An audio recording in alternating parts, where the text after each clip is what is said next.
Viego, the ruined king. Few know of the kingdom to the east, far across the seas, whose name lies all but forgotten among the ruins that dot its shores. Fewer still know of its foolish young ruler, whose love-struck heart was doomed to destroy it. Now a grave threat to all, that man's name was, and is, Viego.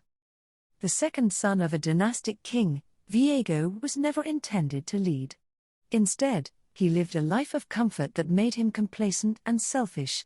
Yet, when his older brother died unexpectedly, Viego, who possessed neither the inclination nor the aptitude for rulership, suddenly found himself crowned. He showed little interest in his position until he met a poor seamstress, Isolde.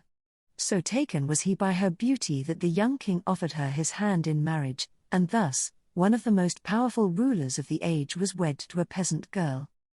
Their romance was enchanting, and Viego, who'd rarely shown interest in anyone other than himself, devoted his life to her. The two were inseparable. He scarcely went anywhere without Isolde, always lavishing gifts upon his queen, and his attention could seldom be broken when she was present. Viego's allies fumed.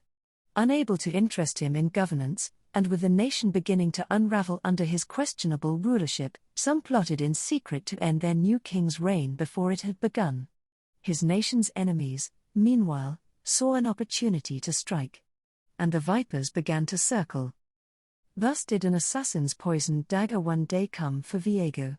But the king was well defended, and the dagger did not strike true, instead grazing Isolde. The toxin worked quickly, and Isolde fell into a ruinous torpor, while Viego could only watch in horror as his wife's condition grew ever more serious.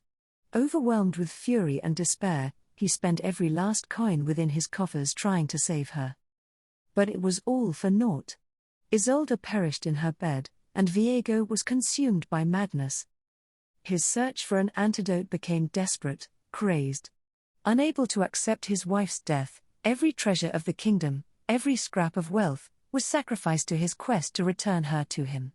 As the land fell into disarray, Viego hid himself away with Isolde's body, becoming hateful and violent. Then came the day he learned the secret of the Blessed Isles, of its water that healed any ailment. With his great army, he stormed the peaceful country by force, slaughtering everyone who stood in his way until he at last breached its inner sanctum and let his wife drift beneath the blessed water. She would return to him, no matter the destruction he wrought. No matter the cost. And for just one moment, she did. Isolde arose a horrifying wraith of shadow and rage, and in her pain, her anger, her confusion at being ripped from death, she took Viego's own enchanted blade and thrust it through his heart. The magic of the waters and the ancient sword clashed, and the chamber's energy erupted, tearing across the aisles and trapping everything it touched in tortured, conscious undeath. Yet of this, Viego remembers nothing.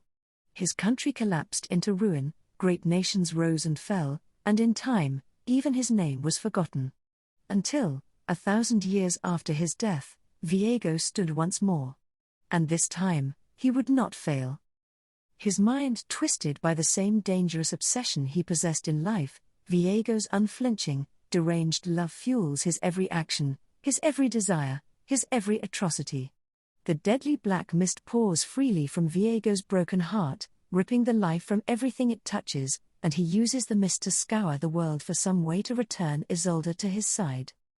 Legions will fall before him only to rise again in his service, continents will be swallowed by living darkness, and the world will pay for every moment of happiness it stole from an ancient ruler laid low by all-consuming love. He cares naught for the destruction he causes, so long as he can see Isolde's face again. His reign is terror. His love is eternal. And until Isolde returns to him, all will fall before the ruined king.